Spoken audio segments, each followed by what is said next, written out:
Whew! Napakasarap ng sariwang hangin, lalo na nandito tayo sa probinsya mga idol.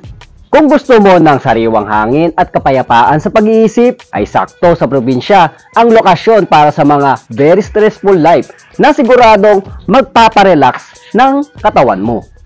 Pero kung nasa syudad ka ngayon mga idol, ay siguradong sobrang sikip, mainit, at higit sa lahat, napakadumi ng hangin na nadulot ng samot-saring sasakyan galing sa init ng tambucho.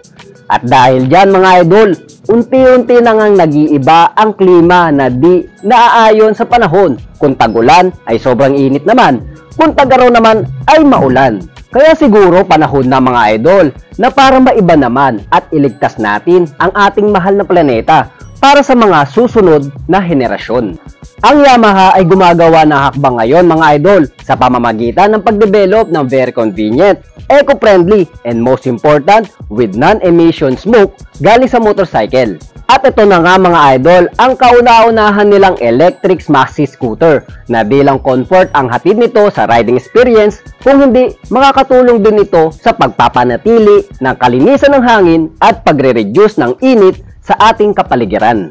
Kaya panoorin natin na sabay-sabay ang video na ito upang makita natin kung ano-ano pa ang kakayahan nito at ano-ano pa ang maitutulong nito sa ating nanganganib na planeta. Pero bago ang lahat mga idol, shoutout muna sa dalawa nating kaibigan at sa uncle natin, okay? Si Kuya Masi at syempre si Judy. So this is Haji from Haji Motovlogs. Welcome to Moto Features, and this is Yamaha E01 electric scooter. Let's go!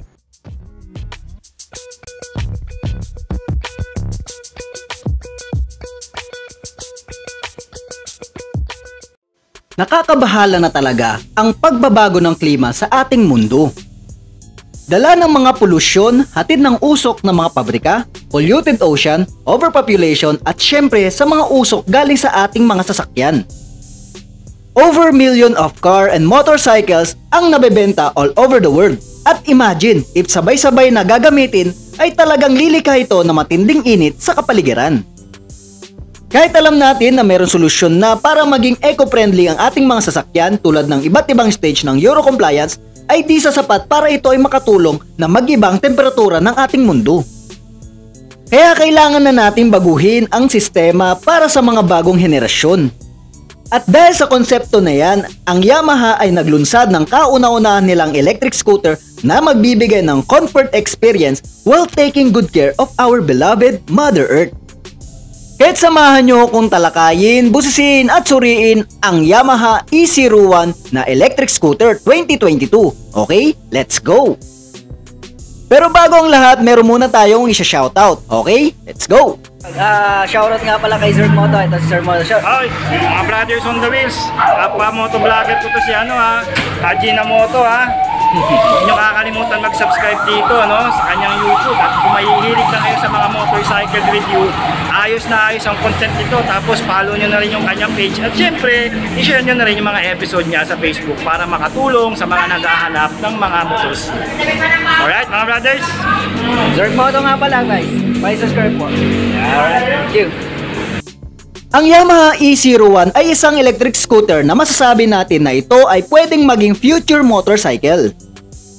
Ito ay dinisenyo base sa futuristic motorcycle na may concept na Motoroid at ito ay design ng Jinki Kano, ang EV designer ng Yamaha. Ang electric scooter na to ay nilikha upang ma-reduce ang init sa ating mundo na nagmumula sa mga tambucho ng ating mga sasakyan. At mapanatili ang kalinisan ng hangin dahil ito ay eco-friendly na di nagbubuga ng usok na galing sa tambucho dahil ito ay walang tambucho na motor. Inulunsad ng Yamaha Japan ang E01 electric scooter ngayong buwan July 2022 at ito ang kasalukuyan tinetesting sa iba't ibang bansa. Ang mga bansang Europe, Indonesia, Malaysia, Japan, Taiwan at Thailand ay kabilang sa bansang unang gumamit nito dahil sila lang ang mayroong charging vehicle area. Pero dito sa Pilipinas, ang kumpanyang Shell na isa sa pinakamalaking gas company dito sa Pilipinas ay nagsimula ng mag-establish ng charging vehicle area. Dahil alam nila na ito na ang susunod na alternatibong pagkukunan ng enerhiya para sa ating mga sasakyan. Ang Yamaha E01 ay isang di-baterya na motor na kung saan kaya itong tumagal sa layo na 104 km na biyahe sa pagka full charge nito. At ito rin ay equipped ng matibay at specific chassis design na naaayon sa tatag at tibay. Ang electric scooter na ito ay kayang tumakbo ng 60 km per hour dahil ito ay may maximum power na 8.1 horsepower. At kung sa ordinary na motor ay pwedeng palitan ng baterya, ang e-01 electric scooter na ito ay naka-fix at non-removable. At pagdating naman sa kanyang braking system, ang harap at likod ay gumagamit ng disc brake at ito ay parehong naka-ABS or dual channel ABS. At katulad ng karamihan na e-scooter o e-bike ay di lang forward ang meron nito. Ito ay meron ding reverse function. Pagdating naman sa kanyang panel, ito ay naka fully digital screen display na mas readable at accurate ang mga gauge na dapat mong malaman tulad ng speedometer, odometer, clock, battery consumption at iba pa. At syempre, ang headlights, taillights at signal lights ay naka-LED na mas maliwanag at mas tipid sa pagkonsumo ng baterya at long-lasting ang gamitan. Ako naman tayo sa kanyang body dimension. Ang haba ay merong 1960mm, lapad 810mm at ang taas merong 1190mm. Pagdating naman sa kanyang suspension, ito ay gumagamit ng telescopic fork sa harap at sa likuran naman ay merong dual shock absorber. At sa kanyang key function, ito ay naka-keyless o smart key na mas convenient sa pag-start up ng makina at panatag ka na dito basta-basta mananakaw. Pagdating naman sa kanyang presyo, suddenly mga chong, ito ay wala pang presyo o kahit estimate man lang dahil ito ay kasalukuyang testing pa lamang at di pa available sa market para ibenta. Kung ako ang tatanungin mga chong, pabor ako sa gantong vehicle na e-scooter dahil na-e-enjoy mo na ang riding while taking good care of our Mother Earth. At hindi basihan sa bilis ng sasakyan, masusukat ang pagiging isang rider. Masusukat ito sa isang responsableng pagmamaneho na walang nasisirang kalikasan.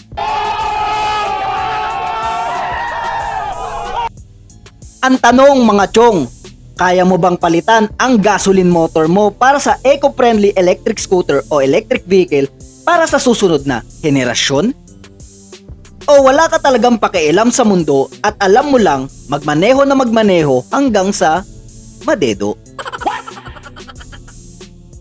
I-comment lang yan down below at para mabasa ko isa-isa. At kung may suggestion kayo na motor na pwede kong i-review, pwede nyo i-comment dito para sa next episode, okay? At para tapusin ang video na to, huwag sanang kalimutan mag-subscribe at i-hit ang notification bell para lagi kang updated sa mga ganitong klaseng impormasyon tungkol sa mga bagong motor. Ito po si Haji from Haji Motovlogs. Thank you for watching. Peace out.